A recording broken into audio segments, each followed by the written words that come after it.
A woman named Susan clutched her phone tightly as she spoke firmly into it. "I'm telling you, there's a black boy causing trouble in my yard."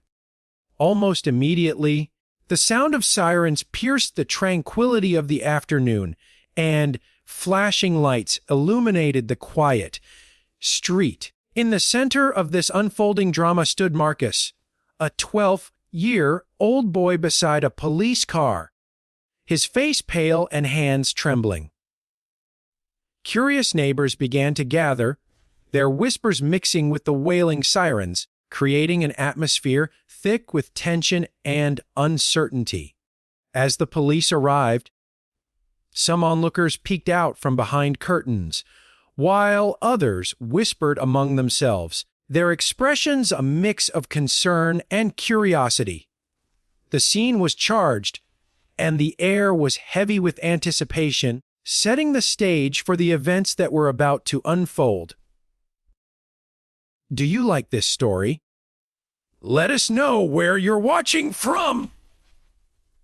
Marcus was a bright and polite young boy who had recently moved to the neighborhood with his mother. He had a passion for basketball, often seen dribbling and shooting hoops outside. On this particular day, while enjoying his time, the ball unexpectedly bounced out of his driveway and rolled across the street. Laughing, Marcus chased after it, unaware of the trouble that was brewing. When the basketball came to a stop in a neighbor's yard, he approached the edge of the property and called out, "Excuse me, can I get my ball?" There was no response, and Marcus hesitated, glancing around to see if anyone was watching. Not wanting to cause any trouble, he decided to step into the yard to retrieve his ball, completely oblivious to the eyes that were watching him from behind curtains and windows, sizing him up with suspicion. The atmosphere outside was tense, with neighbors exchanging worried glances as they witnessed the unfolding events. However, Marcus remained focused on his game, unaware of the storm that was about to erupt. Enjoying this story? Share where you're tuning in from. As Marcus stepped into the neighbor's yard to retrieve his basketball, Susan was watching intently from her window, her brow furrowed with disapproval. To her, this was not just a boy playing, it was a potential threat. Without taking a moment to assess the situation, she picked up her phone and called the police. "Hello, there's a black boy in my yard causing trouble," she reported, her voice steady and insistent. "He looks suspicious. Please send someone right away." Meanwhile, Marcus returned to the sidewalk, ball in hand, when he suddenly heard the blaring sirens approaching. Confused, he turned to see a patrol car pull up, and two officers stepped out, their expressions serious and alert. For a brief moment, he didn't comprehend what was happening. Why are they here? He wondered. The officers approached him, their voices calm yet authoritative. "What are you doing here, young man?" one asked, while Marcus clutched his basketball tighter, his heart racing. I just came to get my ball," he replied softly, trying to explain when Susan burst outside, pointing an accusatory finger at him. "That's him! He's been lurking around here all day." "I don't care what he says. That boy doesn't belong in this neighborhood," she exclaimed, her voice rising with indignation. The officers exchanged uneasy glances, their faces betraying uncertainty. One of them turned back to Marcus and asked, "Son, is that true? Were you trespassing?" Feeling the weight of the crowd's eyes on him, Marcus looked down at his basketball, his voice barely a whisper. "I wasn't trespassing. I just wanted to get my ball. It rolled into her yard. Susan crossed her arms, her tone cutting. "Oh, sure," she snapped. That's what they all say. It starts with a ball, and before you know it, they're casing houses looking to steal something. The tension in the air thickened as bystanders exchanged uneasy glances, unsure of how to react to the unfolding situation. Marcus felt the pressure of their judgment, his chest tightening as he struggled to find the words to defend himself. Do you find this story compelling? Comment below to let us know where you're watching from.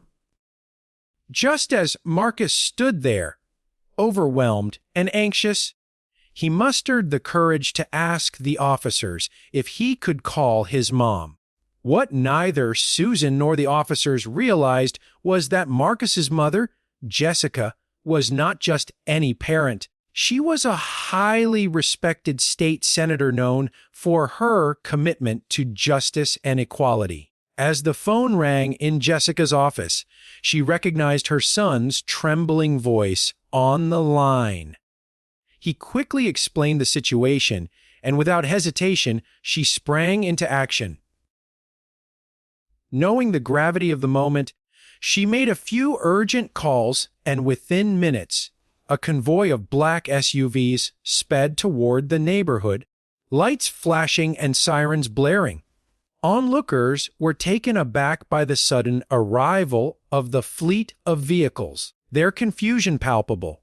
Susan turned, her expression shifting from anger to bewilderment as she realized something significant was unfolding. She had thought this was a simple case of trespassing. But now, she sensed the tide was turning. As the convoy rolled to a stop, the doors swung open, and out stepped Jessica, exuding confidence and authority. Her presence commanded attention, leaving the gathered crowd in stunned silence. The officers exchanged nervous glances, their demeanor shifting as they recognized who was in front of them. Are you enjoying this narrative? Let us know where you're tuned in from. Jessica approached the scene with a determined stride, her eyes scanning the crowd before settling on Marcus. "What's happening here?" she asked, her voice calm yet firm, slicing through the tension that had enveloped the neighborhood. The officers hesitated, glancing at each other before one of them cleared his throat and spoke. "Ah, Senator, we were called here regarding a report of suspicious activity. This young man was seen on private property."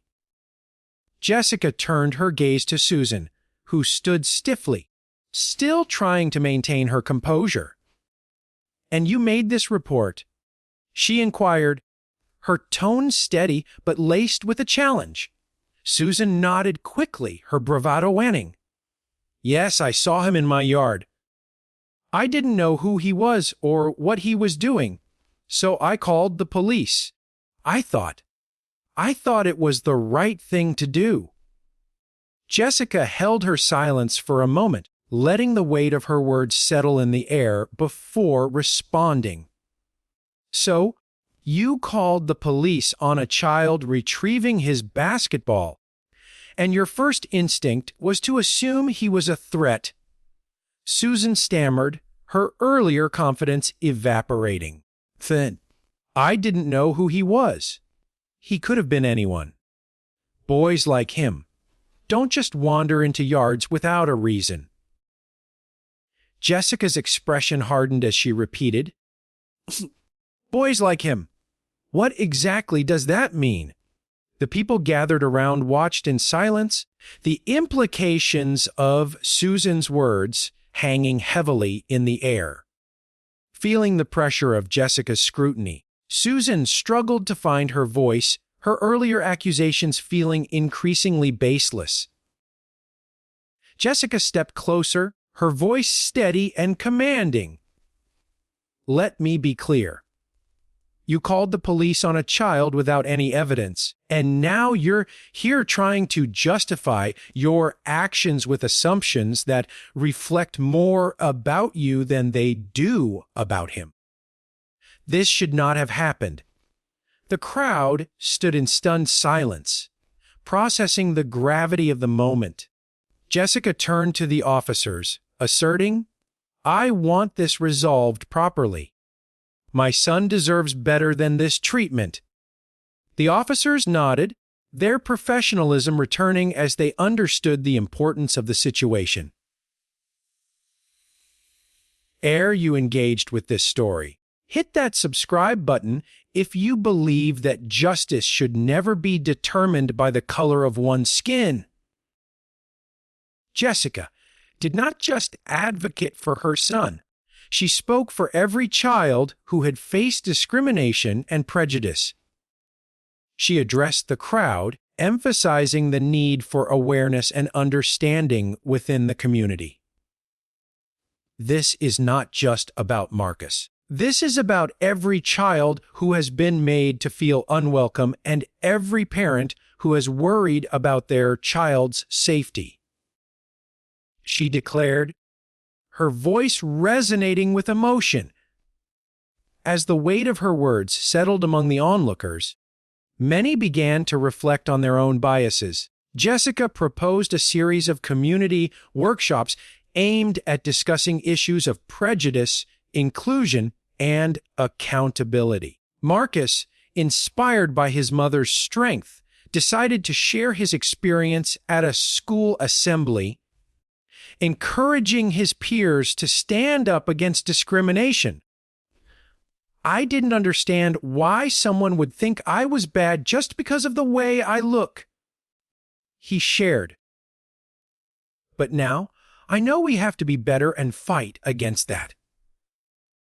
What began as a simple incident, an innocent basketball rolling into the wrong yard, turned into a powerful moment of reckoning for the entire community.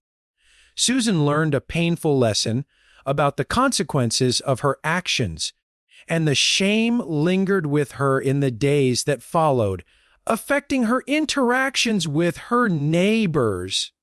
Jessica continued to advocate not only as a senator, but also as a mother and a neighbor, ensuring that her voice represented those who often went unheard. This story was not just about one boy, one woman, or one neighborhood. It was a testament to the strength of truth, the courage to confront assumptions, and the hope that together, a more inclusive world could be created for everyone. Ere you moved by this story, don't forget to subscribe to join our community where we celebrate impactful narratives